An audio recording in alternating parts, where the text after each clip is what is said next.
اگلا سوال ہے، ساتھی پوچھتے ہیں کہ انسان بار بار گناہ کرے اور بار بار توبہ کرے تو اس کی توبہ قبول ہوگی یا نہیں؟ اور یہ آیت کی بھی تشریح کر دیں اس میں ساتھ میں، جیسے کہ ساتھی نے آیت بھیجی، ان الذین آمنوا ثم کفروا ثم آمنوا ثم کفروا ثم ازدادوا کفرا۔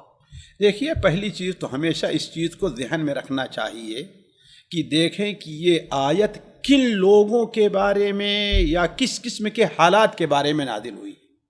اگر کوئی آیت منافقین کے بارے میں یا یہود کے بارے میں نازل ہوئی ہے تو اسے گنہگار مسلمانوں کے اوپر فٹ نہیں کیا جائے گا۔ یہ بہت بنیادی غلطی تھی خوارج کی، جیسا کہ مائی عائشہ رضی اللہ تعالیٰ عنہ نے فرمایا کہ وہ آیات جو کفار کے بارے میں تھی ان کو لا کر کے انہوں نے کس کے اوپر فٹ کیا؟ مسلمانوں کے اوپر فٹ کر دیا۔ تو اس چیز کو کسی آیت اور حدیث کے سمجھنے میں اس کو بنیادی حیثیت دینی چاہیے۔ اسی لیے تو ہم اپنے کیا کہتے ہیں، ہم سلفی ہیں نا۔ کیا مطلب؟ یعنی سلف نے، علماء نے، تابعین نے جس منہج پر، جس روشنی میں اس آیت کو سمجھا ہے، ہم اپنی طرف سے اس کا کوئی مفہوم نہیں متعین کرتے، ہم انہی چیزوں کو بنیاد بناتے ہیں۔ اب دوسری چیز یہ ہے کہ آپ کے سوال کا دو حصہ ہے۔ ایک سوال تو یہ ہے کہ آدمی گناہ کرتا ہے اور بار بار توبہ کرتا ہے، بار بار گناہ کرتا ہے۔ دیکھیے، اگر وہ اپنی توبہ میں سچا ہے، جس طریقے سے توبہ کے جو شرائط ہیں، پہلی چیز یہ ہے کہ انسان اپنے دل میں شرمندہ ہو، اپنے دل میں شرمندہ ہو، اپنی کوتاہی پر اللہ تعالیٰ کے سامنے وہ شرمندہ ہے۔ دوسری چیز یہ ہے کہ وہ جب توبہ کر رہا ہے تو نیت پوری کر رہا ہے کہ میں انشاءاللہ اب اس کام کو نہیں کروں گا۔ اب اگر یہ دونوں چیزیں پائی جا رہی ہیں تو اگر اس سے بار بار وہ گناہ ہو رہا ہے تو اولاً تو وہ یہ دیکھے کہ آخر وجہ کیا ہے کہ میں اپنے توبہ پر باقی نہیں رہ پا رہا ہوں۔ ہو سکتا ہے پرانے جو ساتھی ہیں ان کو ساتھ نہ چھوڑتا ہو، جن کے ذریعے سے وہ گناہ کرتا تھا، جس چیز سے کرتا تھا وہ تنہائی میں کرتا تھا، تنہائی کو چھوڑے پھر۔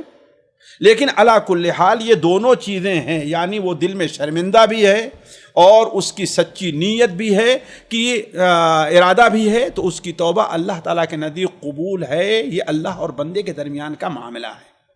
جیسے بات ہے بولو 70 مرہ، ایک مثال کثرت بیان کیا ہے، 70 بار ایسا چاہے ہو جائے، اللہ تعالیٰ معاف کرنے والا ہے۔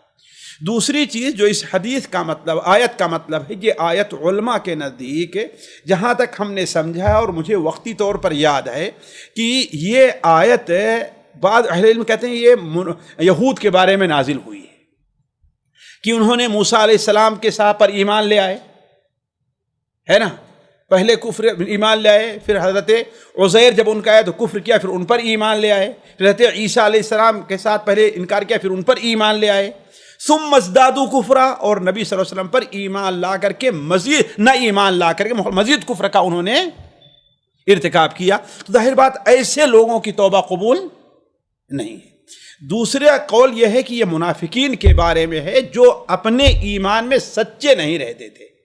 ان کا مقصد کیا ہوتا تھا؟ مسلمانوں کو دھوکہ دینا، اللہ کے رسول بہانہ کر کے نکل جانا۔ گویا ایمان یہاں پر کیا ہے؟ ظاہری ہے۔ تو ظاہر بات ایسے لوگوں کو اللہ تعالیٰ جو گویا کہ یہ کھیل کر رہا ہے، اللہ تعالیٰ ایسے لوگوں کو پھر توفیق نہیں دیتا ہے۔